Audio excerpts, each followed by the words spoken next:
everyone, it's Lydia and I have a handmade flower share, and also I altered a tin can, one of my favorite projects. I will try to add links down below to some of the tutorials that I viewed to make these flowers. So for the first one, I used this gorgeous embroidered trim that Lydia, who's Crafty Girl 101, sent me in a rack. Thank you, Lydia. She has sent me loads. And this was attached to it, so it was like a gathered lace, and I cut this piece off. I think it's called a piping, in order to have a nice flat piece of ribbon. And I just did a straight stitch, and I used 14 inches to create these. Here I added a pretty pearl center on this one, and my lighting is horrible. I made this one, and I added a Julie the Paper Bag Lady doily and a pretty button from Michaels. I love those. And then I created this one, and I used a buckle and flat back as my center. And then I made these out of some really thick embroidered fabric that I also received from Lydia. That's what it looks like in the back. Doily, buckle and flat back. This one again, and all of these little flat backs and the buckles are from my Paper Passion. I will add a link down below to her shop. Then this was like a gauzy material that I received from Tere, who's Paper Lover. Thank you, Tere. So I made that one. That's really cute. And then I made some lily flowers. Lily Lineca is her YouTube channel, and she has a tutorial on how to make flowers using doilies.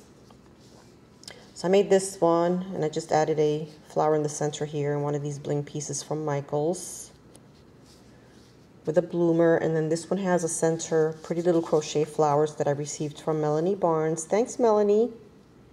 So again, that's a lily flower, and I used some fibers on this one. I love this, the way this one turned out. It's really big in white.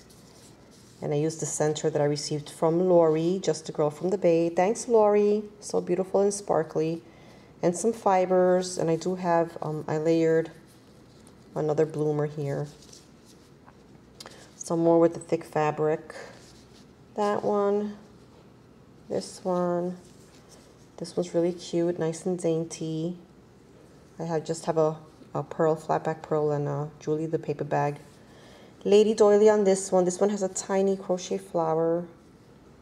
That's really pretty. That's another lily flower with the doilies. Thank you, Lori, for the center.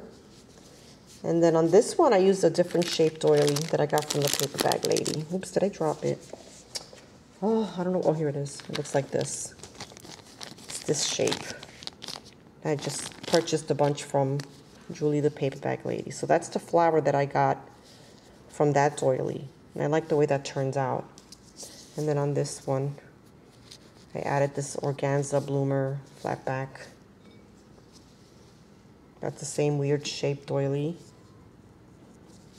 I have some fibers on that one. On this one, I used one of my beaded centers. I have another organza flower here, crochet flower, and some beads that I created, and then this is the last one. So yeah, I had fun making these flowers. There's loads. And then I altered a tin can. It's like one of my favorite projects, and everybody has cans of soups and such. So this is my altered can, and it's sewing theme, of course. Get this out of the way. And all I did was, I didn't gesso it or anything. I just used some spray adhesive, and I added this beautiful burlap fabric that I received from Tere, who's Paper Lover. Thank you, Tere. And I love the images with the buttons and spools, sewing machine, and the dress form. And then I just added some bloomers here that I shimmer misted in black. And then on the bottom, I added this pretty black trim on the bottom, and then I added some felts for the bottom. And then on the inside, I have a vintage wooden spool with some measuring tape ribbon, safety pin, and a vintage button. Really pretty. And then here's one of my handmade flowers that I tucked in there.